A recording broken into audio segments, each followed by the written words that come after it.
So you want to make some professional quality music, huh? Maybe you want to make your own music sound amazing. Could be cool. Maybe you want to make some beats to sell online. Could be cooler. Well, whatever the reason is, I'm here to tell you that yes, you can learn how to make amazing sounding and radio-ready music. And with the help of this video, you won't have to spend years pulling out your hair to do so. In this video, I'm going to give you a roadmap of concepts and techniques and tricks to follow so that you can begin making amazing sounding music. I'll cover everything you need to know from the basics to advanced music production. Along the way, I'll share which modern plugins to use and why, all of the conceptual items and things I think about as I make songs, and I'll even show you some of the best AI tools you can use right now to speed up the entire process. And if you make it through the entire video, I'll even include a free gift that will help you get a professional sound even faster. Let's hop in. The first part of this video will start off with a focus on the fundamentals of music production. It will go over some helpful skills as well as gear recommendations. If you've already got some production knowledge and a setup already, I recommend skipping ahead to the intermediate section using the chapter markers below. To begin our musical roadmap, we first need a freaking car. If we're gonna go all the way to professional musicville, we'll need a vehicle to get there, and not a literal vehicle. I'm talking about some equipment and gear. Before you can even start producing music at all, you'll at a bare minimum need a few things: a laptop or a computer, some headphones, and a DAW, or digital audio workstation. This is the software you'll use on your computer to create and record music. Here's what I recommend for laptops. Here's what I recommend for headphones. And here's what I recommend for DAWs. All of the links will be in the description. Once you have all those essential items, you might want to consider adding some more pieces of gear to really begin adding to your studio. If you're planning on recording vocals, live instruments, guitars, or whatever, you'll need to get a microphone. Whoa, look, a microphone. Here's what I recommend for microphones. But if you're just starting out, I would recommend getting a Shure SM58. Can't go wrong with that. But wait, a normal microphone cable doesn't plug in to the computer. No, it doesn't. So you'll need to get something to convert the signal from your microphone and send it to your computer like I have right here. This is called an audio interface. Audio interfaces also let you control the volume of your speakers, your headphones. They can record electric guitar and a lot more. It will make our lives a whole lot easier when it comes to producing and making music. Here's what I recommend for audio interfaces. Next up, you might want to enhance your puny laptop speakers for something with a little more chutzpah. I'm talking about studio monitors. These are speakers specifically designed to give you an accurate sound response to the music that you listen to. These are different than normal consumer speakers, which often add a coloration to the sound. We want a flat frequency response. Here's what I recommend for monitors. Next up, I'd recommend getting a MIDI controller. A MIDI controller looks and functions a lot like a piano. I've got one right here. You play the notes here and they will pop up into your DAW. And even if you don't know how to play the piano now, learning to record your beats this way will save you a ton of time in the long run.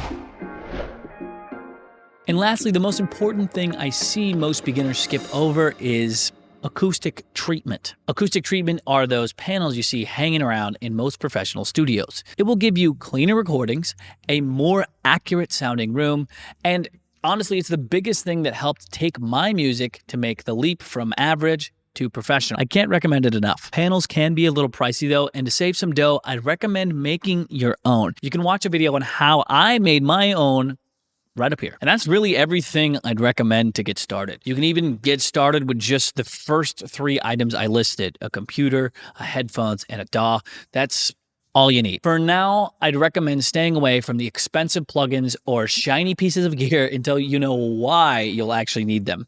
Just hold off. Just hold off. Let's move on to the next part of the video where we'll be discovering the actual techniques we'll start learning about. And then we'll be able to get into that free gift. When it comes to making professional level music, I generally break down the process into 3 separate stages: writing and recording, mixing, and mastering. On each stop of our production roadmap, we'll find these three concepts. And as we improve from Beginnerville to Intermediate Land to Professional Island Town, we will go over each of them in more detail. Now that we've got our vehicle built and all of our gear set up, we're ready to start on our way to Beginner Land, or whatever I'm calling this. Let's start with the writing and recording stage. One of the first things I think about while writing or recording a song are the chords it uses. Chords are when you play multiple notes at once to make a cooler sounding sound. Chords go hand in hand with music theory. If you don't know anything about what music theory means yet, that's totally fine.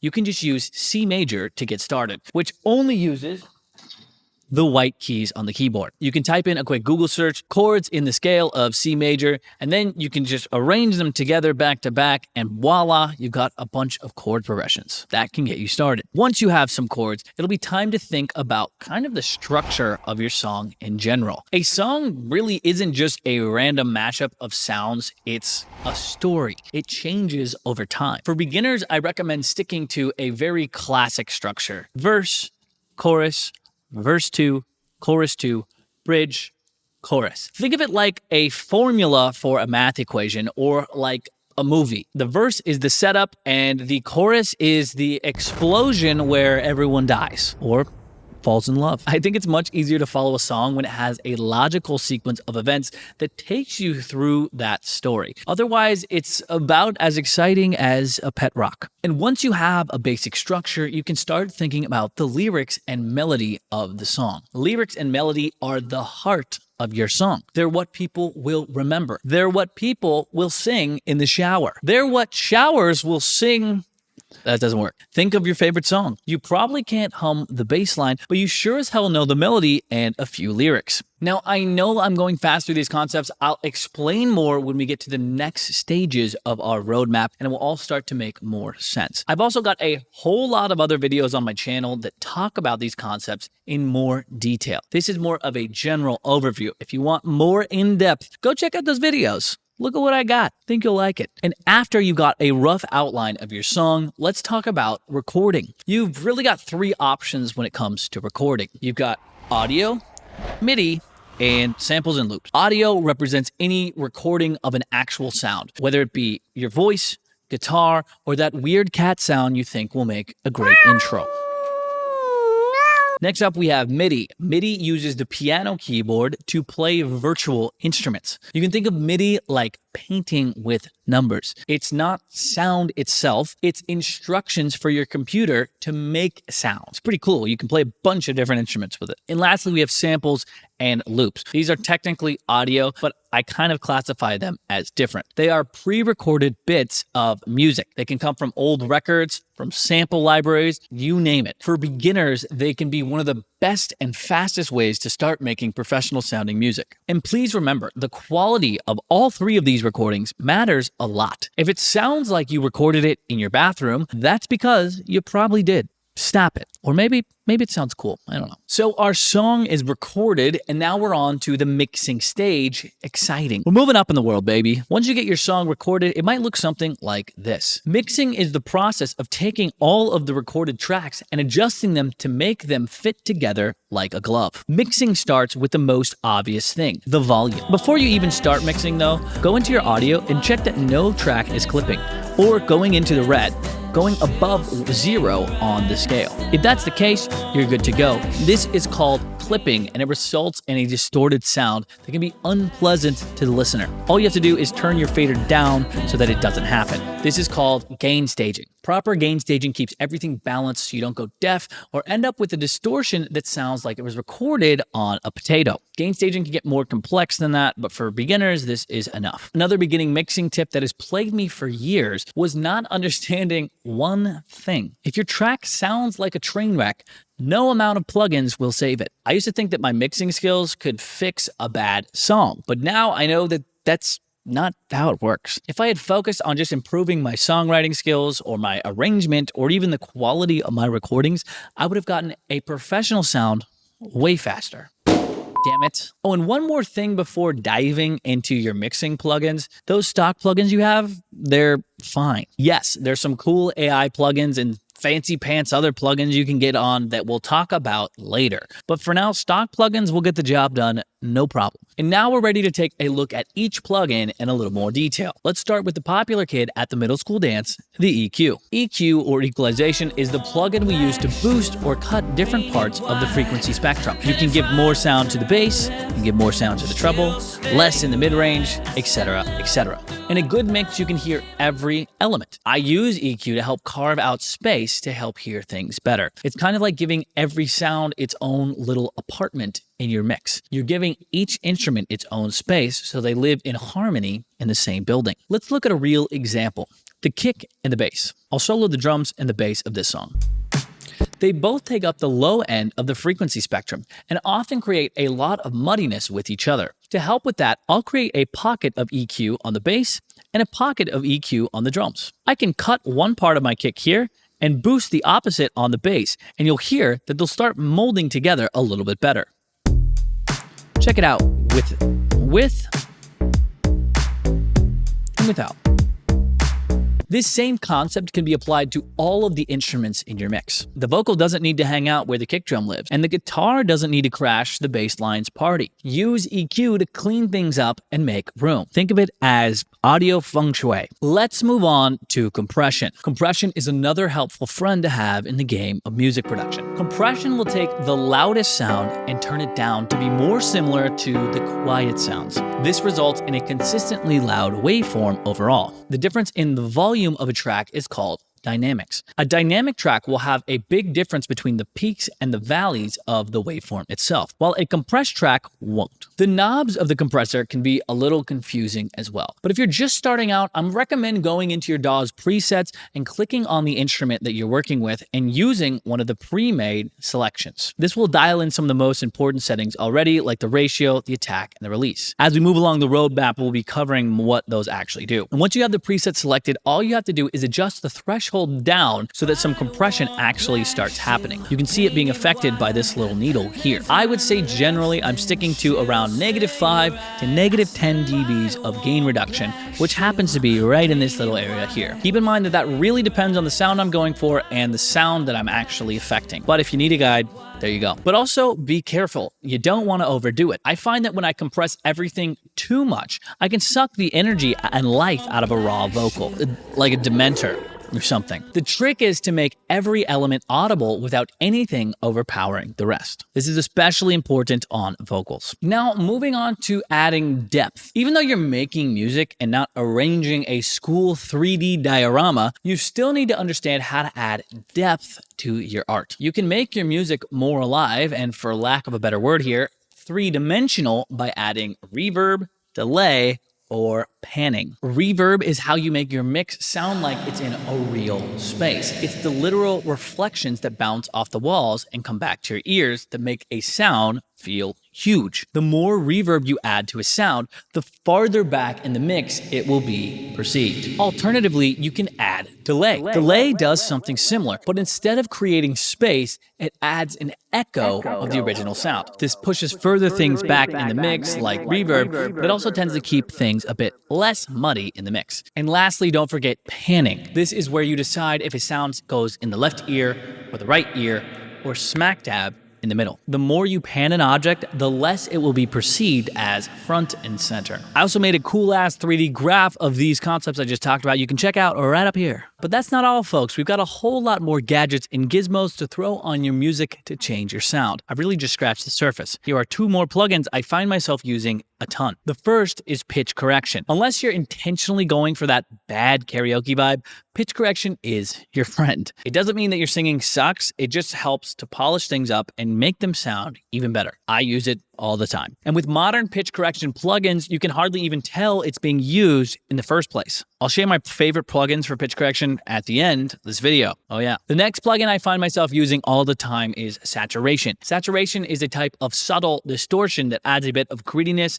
and upper harmonics to the sound. It's kind of like adding a little spice to your food. A little bit can make things warm and tasty and rich, but too much and your track will burn your mouth in a bad way. And then using all that juicy plugin knowledge together, you can begin the outline of mixing your track. Move those knobs, move them again, and move them some more. And then when you think you've got something that sounds good, it's time to move on to mastering. For beginners, mastering may sound more like a foreign language than an actual music making process, but I promise you it's important. The most important part of mastering is making sure the volume of your track is actually loud enough, but not so loud that it starts to distort. Best way I ensure my songs get to the right loudness is by using a plugin called a limiter on the stereo out bus. Then I'll use a meter afterwards to check to make sure it's hitting the right levels. Just like before, you can use one of the presets that it comes with and get a good sounding result off the bat. Then you can adjust the threshold or the gain that it adds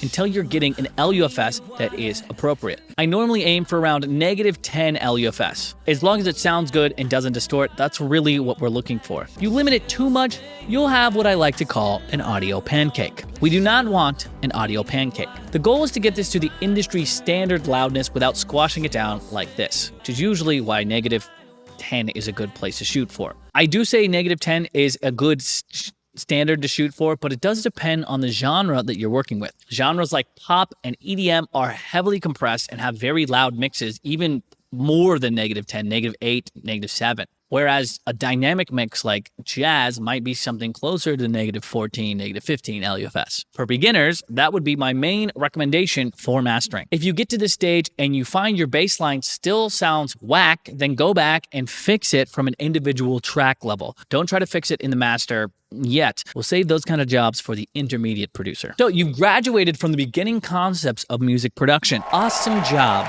maestro. Or maybe you just skipped ahead in the video. Also, awesome job, maestro. It's time to move on to the next stage of our journey where we learn some more intermediate concepts. The next stage goes into greater detail about every single stage of the process we've talked about thus far. And I've got some great tips to share with you along the way. Let's start off with the first stage of the process, the writing and recording part of the song. This is where some of those AI plugins that I'll mention at the end can really start helping with the process. To start things off, I'll say it again. Immediate producers need to understand the biggest way to make a great song is to use amazing sounds, samples, and recordings from the beginning. As I always say, you can't put glitter on a piece of shit. I should make that into a t-shirt. I mean, I guess you can, technically, but you shouldn't. If I start with a crappy stock piano sound, it's going to be really hard for me to keep the track sounding good. I can bury the bad sample with plugins and effects, but if I want a clean piano sound, I'm out of luck. This, in my opinion, is one of the biggest downsides of stock DAW libraries. The plugins that come with most DAWs are awesome, don't get me wrong. But if I had to choose one place to spend my money first to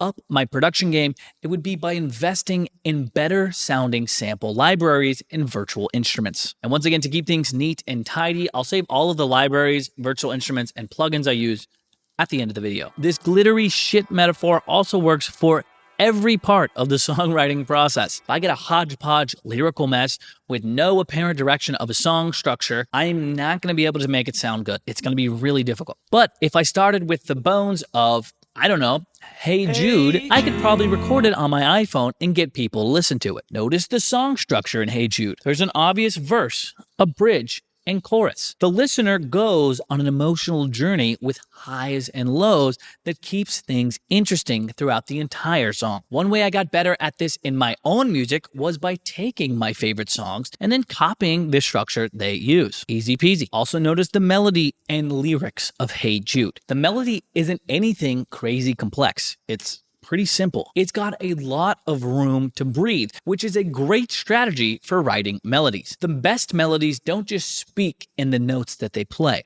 but in the silences that come between. While I write melodies to make sure there is enough space, I like to hum them out loud. When I end up having to take a breath, it forces me to pause and let the melody breathe too. And yes, the lyrics to Hey Jude are awesome as well. I could spend a whole lot of time talking about them. But because this video is already getting kind of lengthy, I'm going to save those dissecting of lyrics for another video. Let me know in the comments if you want to see something like that. As you begin to move through the stages of writing and recording, it's extremely helpful to begin learning the basics of music theory if you haven't already. It will help you choose what chords to put down for each part of the song, the notes to play, the bass to write, and much more. As you learn music theory, I'd also highly recommend learning the basics of piano. You don't need to play an instrument to get amazing sounding music, but I find it so much faster to record an idea down on a MIDI keyboard like this than it is to pencil it in note for note with your mouse. Both work, but for me, the faster I can get ideas down from my head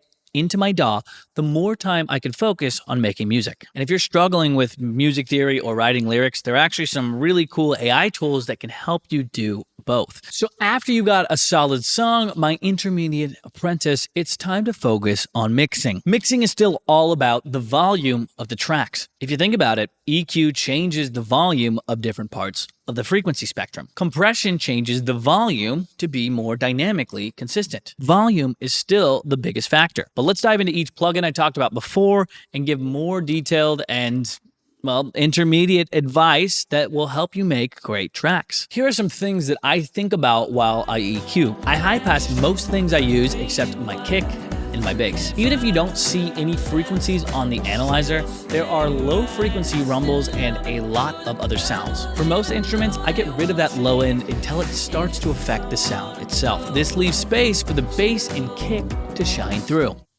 Shine off. I also like to use dynamic EQ in place of normal EQ for more subtlety. Most DAWs I know of don't come with dynamic EQ, so this is a paid option. I'll share what I use at the end. Dynamic EQ adjusts the EQ curve according to the intensity of the volume of your frequency peaks. If I have a dynamic EQ set to 2K, it will only turn the signal down when the 2K reaches a certain threshold. This helps keep the original life of a recording while still taming some of the unwanted sounds. Another thing I think about is using what are known as complementary EQs. All that means is that the EQ of one instrument, if I cut here, I might boost it with another to make it stand out. This is talking about the pocket of frequency space for each instrument. Yes, instruments will overlap, and that's fine, but it's about maximizing each individual space so that you can hear every element together. The most important part of the EQ and the mix to get right is the mid-range. If I've got a banging mid-range, most of the times the rest of the song will work itself out. It's both where you can hear the top of the bottom end and the bottom of the high end. And if it's balanced there in the middle, you'll find the rest of the mix much easier to fit into place. While EQing, there are two types of changes that you can make: additive EQ or boosting frequencies, or subtractive EQ or cutting frequencies. I find that subtractive EQ tends to lead to a more natural, cleaner sounding track, whereas additive EQ tends to give me more coloration. Both are totally fine, but this is just something I think about at night.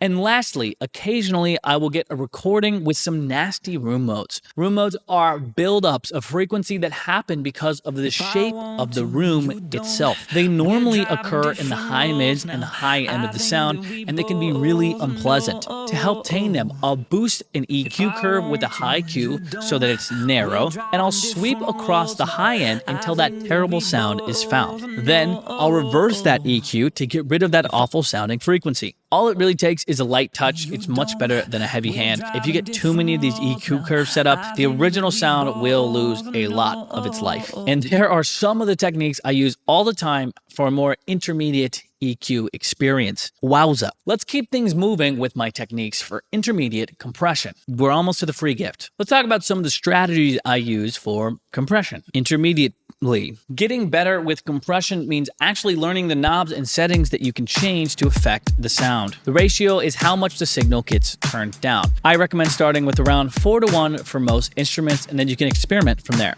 The attack and the release are how fast the compressor will start working, attack, or stop working, release, after the threshold has been crossed. The attack has a big impact on the transients of the sound. Transients are the initial audio bursts that happen on sounds. The release has a big impact on the decay or the audio tail, which are both important. The threshold, hopefully you're already familiar with. And the makeup gain is used to compensate for any lost volume with the plugin. It's literally just a gain knob after everything's said and done. Let's explore some other techniques. I like to chain multiple compressors in a row to get a more natural sounding end result. If I've got a lot of compression work to do, chaining compressors together like a bike to a fence will help it sound way more natural. While compressing, I find that the more compression I add, the more upfront the sound becomes. But at a trade-off for the life and the energy of a sound. The more compression I add, the less of the original energy I hear come through the recording. Good compression balances both of these ideas. If I want a super compressed sound, but I still want the original life of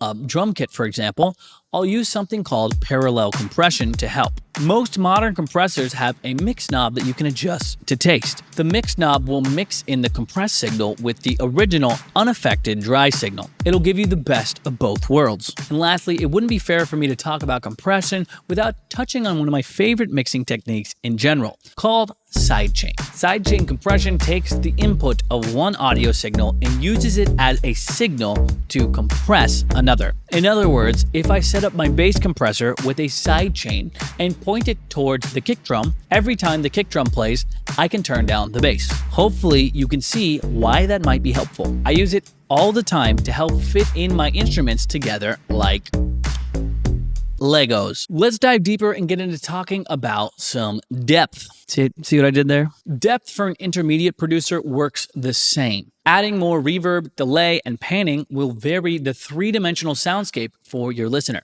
It makes music much more interesting. But there are some techniques I like to use to make things easier and cooler. The first technique I use all the time is called bussing, or using aux tracks or send tracks. Every DAW is different, so don't shoot the messenger here. They just have different names. Normally, a track goes from itself straight to the stereo output. But with bussing, we'll keep the line open with the stereo output, but we'll add another track to mix in certain types of processing along the way. This is powerful because whatever effect we put on this secondary bus, we can add it to any other track that we have. Like I said, it's called a bus track. Think like Miss Frizzle Magic School Bus. I find it really helpful for reverbs and delays. You'll even see it used in the free gift I'll give you at the end of the video.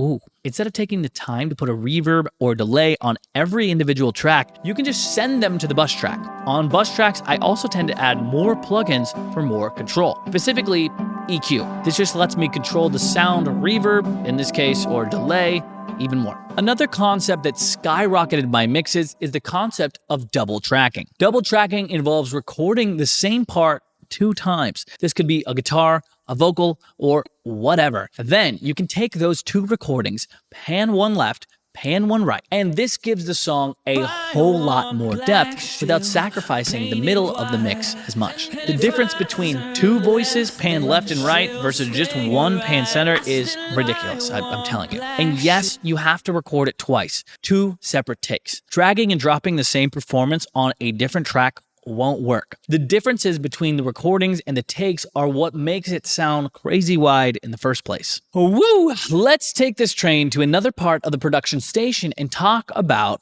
automation. The automation station. Automation in music production is when you affect a certain parameter, or in other words, a knob, over time. It can really add a lot to tracks. Instead of dealing with static sounds, automating them to transform over time leads to some much more interesting results. The biggest things I find myself automating are reverb and volume. On vocals, I try to fill in the empty spaces of my voice with reverb and automation. And with volume, it's all about mixing and getting the different parts of the song to sit well together. Here's a great tip I have about automating volume. If you automate volume normally, you are affecting the position of the fader. If you want to change that later, you'll have to go into your automation window and change the actual automation itself, which can be a pain in the ass. The fader becomes locked. Boo. To change that, instead, I put a gain plugin as the last plugin slot on my chain. And then I automate that instead. It does the exact same thing, but if I want to change the fader later, gator, I can. I really wish I knew this one earlier. Another tip I can give about automation is to use the different automation modes. My favorite is called Latch. Turning on Latch will allow your DAW to record any changes you make to plugins in real time. It also will automatically find the knob that you're moving and write it in for you. Very helpful. Let me show you. I'll turn on Latch, play the song, adjust the parameter I want, and it will write it in for me. After it's printed in the automation, I'll go back, turn on read so the automation doesn't get recorded, and bada bang, I'm ready to go. Automation. Okay, we've gone over the main 90% of the plugins you'll be using on your journey to make some sweet tunes. But there are still some other types of plugins you can use to get some weirder, more niche sounds. Actually, there's a lot more, but they're not as common. Well, actually, maybe distortion is. But this video is already a beast and long enough, so I'll save those topics for another time. If you want to see those videos in the future, you already know what to do. Hit subscribe so you don't miss out. And finally, we're ready to move that vehicle onto the next stage of our intermediate city. We're going into intermediate mastering. We've already talked about limiting a little bit, but there are absolutely some more concepts in mastering to go over. It's not just volume and limiting. To reiterate though, you should be shooting for around -10 LUFS on your final stereo outbus when all is said and done. Yes, this can change depending on the genre, but this is a general guideline I like to follow. And only push it that high if you're not getting distortion. But before going into the limiter, sometimes I like to make slight changes to the entire song itself. You can do that with EQ, compression, and a couple of other plugins I'll talk about now. I normally try to take care of any EQ moves in my mix rather than trying to fix them on the stereo outbus. In my opinion, this gives a lot better results. I do, however, like to put a compressor on the stereo outbus to slightly glue everything together before going into the limiter. This will allow me to get a little bit more volume out of my track. It will also help to glue everything together. The compressor I use is an SSL compressor, which is specifically designed for this master bus task. I'll keep the attack slow as it will go, the release fast as it will go, and I'll try to keep the effect subtle. I'm just going for an overall cushion. Another thing I'll do on the stereo outbus is use some multi-band compression to help tame or bring out some of the frequency spectrum, if it needs it. Multi-band compression can compress certain parts of the frequency spectrum differently. My favorite is the which you'll find out about later. You can really mold the final sound with it, but like EQ, I prefer fixing it in the mixing stage. Another thing I like to do on my master is to affect the stereosity or the stereo spread of my mix. I want to make it a little bit wider than it is now. I use a specific plugin to do that. Sometimes I'll also add an exciter or some sort of harmonic distortion so I can add in some upper harmonic frequencies depending on what it needs. But sometimes, I know this is crazy, if my mix is good enough, I will just throw the limiter on and it will probably sound good as is. I like to fix everything in the mix stage before the master stage. How do you even know if something sounds good? Well, you can use something called reference tracks. Reference tracks are mixes of professional songs that you can listen to and compare your track with the professionals. I recommend waiting till the mastering stage to start this comparison because loud sounds tend to sound better. And if you're comparing a mastered track versus a non-mastered track, the mastered track is gonna sound a whole lot better.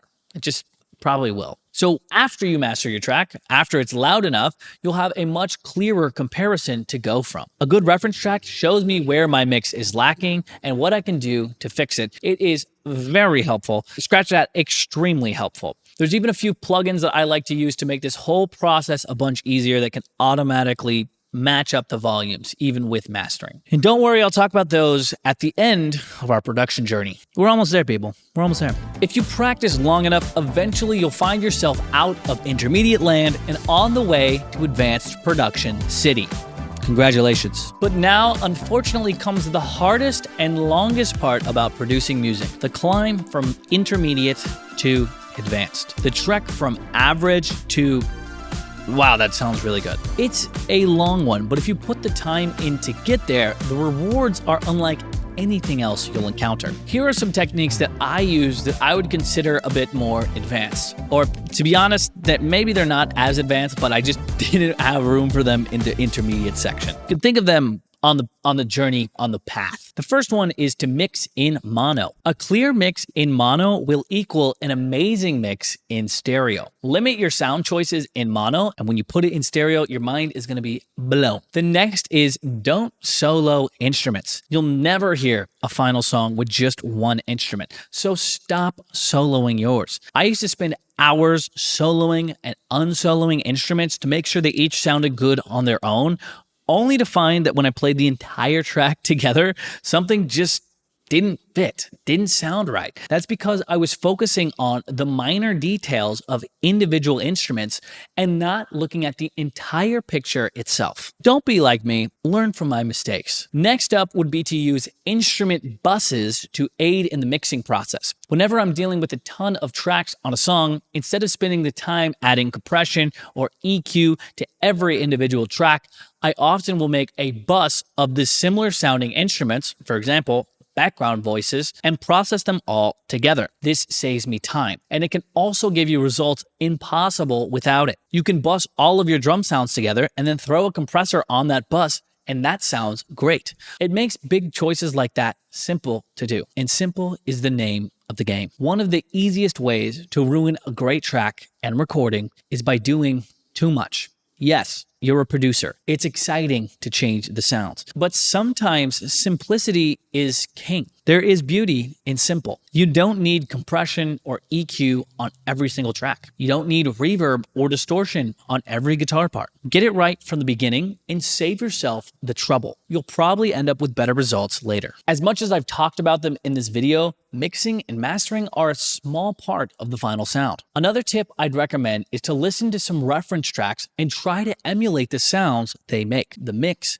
the bass, the snare, the keys, etc. The more you listen to finished pro tracks and try to copy them, the closer you'll get to identifying the weak points of your own production game. If you obsess over these small details, you are sure to improve your sound. I'd also recommend getting detailed feedback from producers that are on the same journey. Other producers can point you in the right direction and point out what you're missing. When you get so close to producing a song, it's hard to see the big picture. These producers can save you years of trial and error for that reason alone. And to help find those producers, I've actually started a free Discord community to do just that. There you can submit your mix and get feedback from other producers to help improve your sound. I don't think it'll be free forever, so go join now while you still can, while you still don't have to pay. Link in the description. Truly advanced engineers are masters of every skill that I've laid out so far. They took the same punch and threw it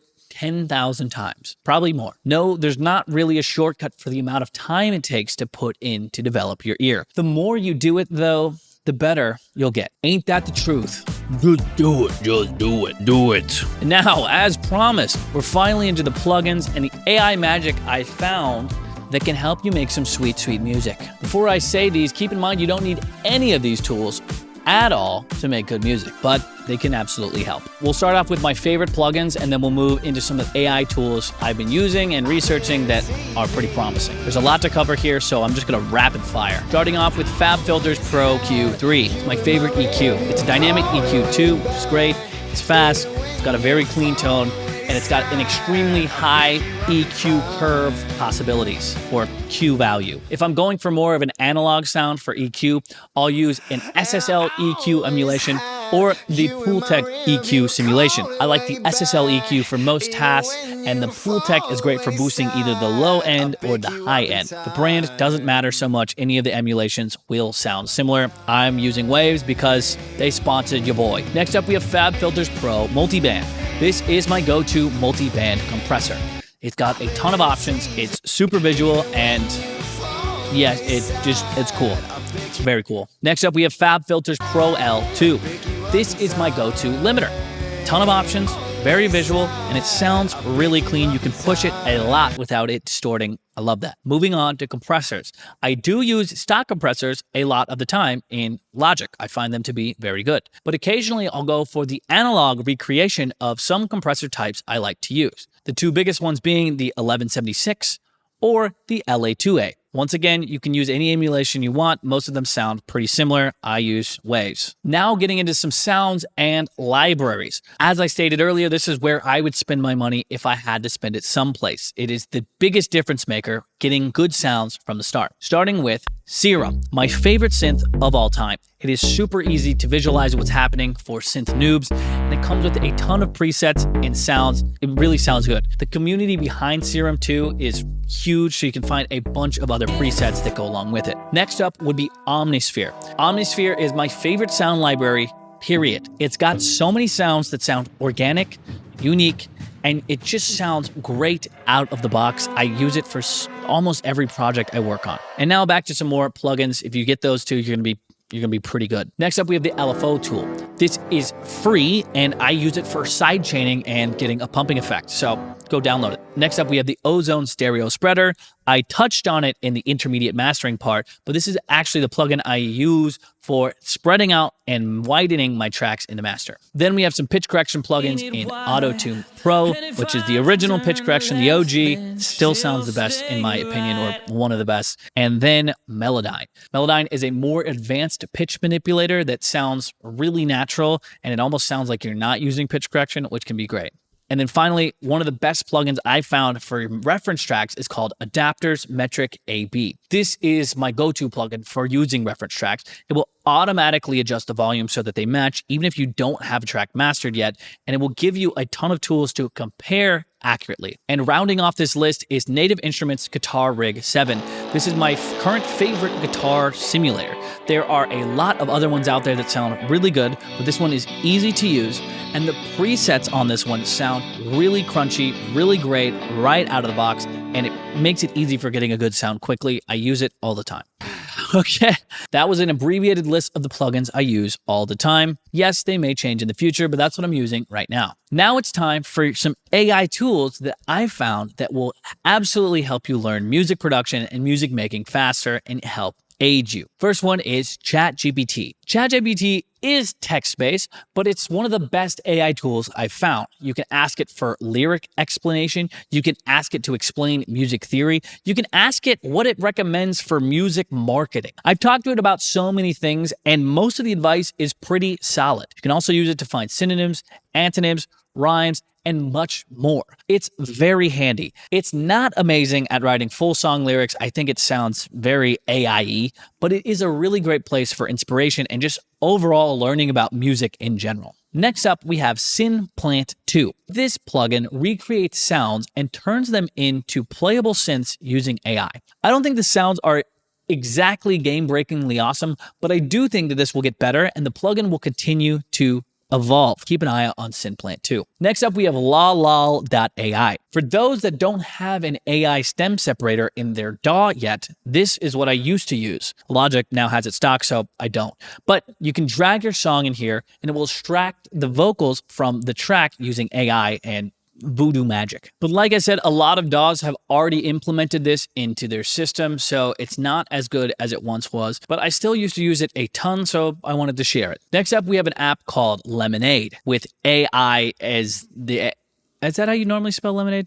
I don't know. Lemonade is a chord and melody AI generator, which you can use directly in your DAW. It's the best one I've seen implemented so far in this realm, and it's how I envisioned AI plugins helping the producer. It's not as good as an experienced producer yet, but hey, this is where I expect AI to make some leaps and bounds in the coming years. Next up, we have Sonable plugins. There's a company called Sonable that makes a variety of audio plugins that use AI to help adjust their parameters automatically. They all sound very good, and they're the closest thing I've seen to a plugin that could replace my FabFilter bundle that I use all the time. Now, I am a Logic fanboy, admittedly, but the Logic session players have some really cool AI features that I use all the time that I wouldn't be able to talk about this list without bringing them up. They work really well for getting parts of a song laid out fast, especially the drummer. I use it all the time. I've even used it in professional tracks for clients. It works great. Next up, we have a true AI production powerhouse called Suno. Suno doesn't make individual parts of a track, but it will produce an astoundingly good full song in seconds. Some of these songs are wild and they sound extremely good. This is what makes me fear the most for my job. I think I'll be fine. I'll be good. And then last but not least, we have an app called Samplet. Samplet isn't an AI tool, but it's a really cool new take on sampling. Instead of digging through records, you can put in some genres, you can put in some filters, and it will search through YouTube and give you recommended music for songs you can sample instantly. It's really cool. I really dig it. And that will do it. Dang, that is a lot of tools, a lot of info. That's just a lot. And for making it to the end of the roadmap, I've got a free gift for you. You can download 10 free vocal presets that can help take your vocal sound to the next level if you click in the description below. I personally curated them. I've used a lot of the techniques I've talked about in this video. You can just drag and drop it on your vocals and bada bang. You can also join the Discord while it's still free to get feedback from other producers, also in the description. And check out this video I made right up here that condenses 500 hours of music production tutorials into 20 minutes.